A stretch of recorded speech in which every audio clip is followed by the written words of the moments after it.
සිරිපාල අපේ සත්තුවත් හිටපු ගොරිල්ලා පෙරේද මැරුණා. මිනිස්සු වැඩියෙන්ම ආවේ ඒ ගොරිල්ලව බලන්න. අපිට ලොකු පාඩුවක් වෙන්න යන්නේ. ඉතින් සර් මම මොකද කරන්න ඕන? තමුසේ හෙට ඕන් ගොරිල්ලා කිට් එක දාගෙන කූඩුවට වෙලා ඉන්න ඕන. හැමදාම රුපියල් 5000ක් දෙනවා. හා සර් මම කරන්න. එහෙනම් සිරිපාල මතක ඇතුව හෙට උදේ පාන්දරම එනවා.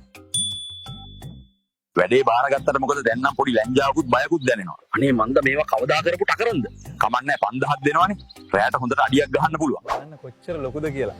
මම කවදාවත් මෙච්චර ළඟින් දැකලා නැහැ. ඇත්තටම පුදුමයි.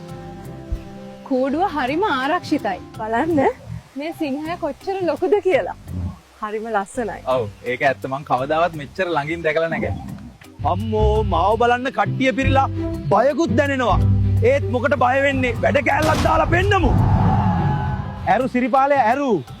මේවා හැමෝටම පුළුවන් දේවල් නෙවෙයි. යාහූ! කොහොමද ගෝරිල්ලාගේ වැඩ? අර ගෝරිල්ලාගේ සයිස් එක බලන්න. මම කවදාවත් මෙහෙම එකක් දැකලා නැහැ. ඒක පුදුමයි. ඒක හැසිරෙන විදිය බලන්න.